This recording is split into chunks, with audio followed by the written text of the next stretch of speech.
তোর নাম কি? আলাউদ্দিন। হ্যাঁ, আলাউদ্দিন। তোর নাম? আমার নাম বলতে হবে না। বলতে হবে না? তোর নাম কি? মোহাম্মদ ফয়সাল। মোহাম্মদ ফয়সাল। এনে যে তুই যে খাইতেছিস যে পলিথিনে, কি এটা নাম কি? টেন্ডি। ডেন্ডি। ডেন্ডি খেলে হয় কি?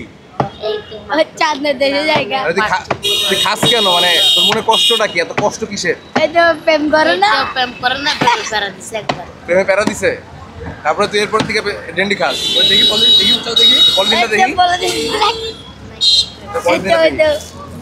এইটা কত টাকা লাগে কিনতে? এটা 70 টাকা, 75 টাকা নেই। 500 টাকা কয়দিন যায় তবে?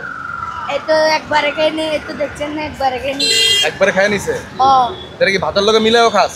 না না, এটা একটা ম্যাচ জ্বালালে কেমন করে দেখবেন?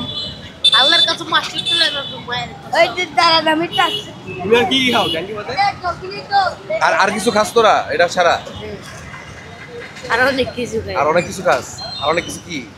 এই তো খাওয়া দাওয়া খাই ওই। খাওয়া দাওয়া আর খাই। পেন্সিল খাই, খাই গাঁজা খাই কোলা। ও, তা এটা মানে এত কষ্ট তোর জীবনে? তো কয় বছর প্রেম করছিলি তুই? এই ধরেন 2 বছর। 2 বছর প্রেম করছিলি। তোর বয়স কত? 15। 15 বছরে 2 বছর প্রেম করছিস।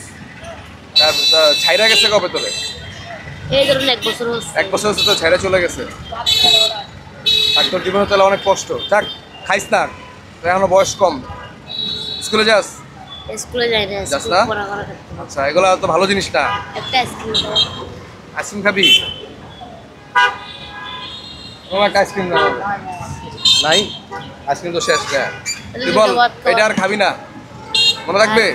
তুই যাচ্ছ ঘরে, তোর তো মনে থাকবে না। মনে থাকবে। মনে রাখবে না? ঠিক আছে, থাকো তাহলে তোমরা। আসলে কি বলবো, দেখতেই পারলেন যে আসলে বাংলাদেশের অবস্থা কোন দিকে যাইতেছে। 15 বছরের একটা ছেলে, ওর জীবনে কষ্ট। ও 2 বছরের প্রেম করে ছেঁকা খাইছে। সেই 2 বছরের প্রেম করছে আরও 1 বছর আগে। তার মানে তার বয়স ছিল 11 থেকে 12।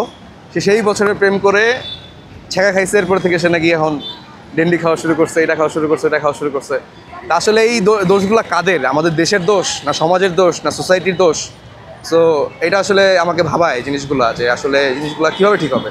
এটা শুধু কক্সবাজারের প্রবলেম না, ঢাকার আশেপাশে সব জায়গায় এরকম ছোটো ছেলেপেলেরা যাদের এখন স্কুলে যাওয়ার বয়স, শিখার বয়স, এই বয়সে তারা নেশা করতেছে, নেশা করে নষ্ট হয়ে যাচ্ছে।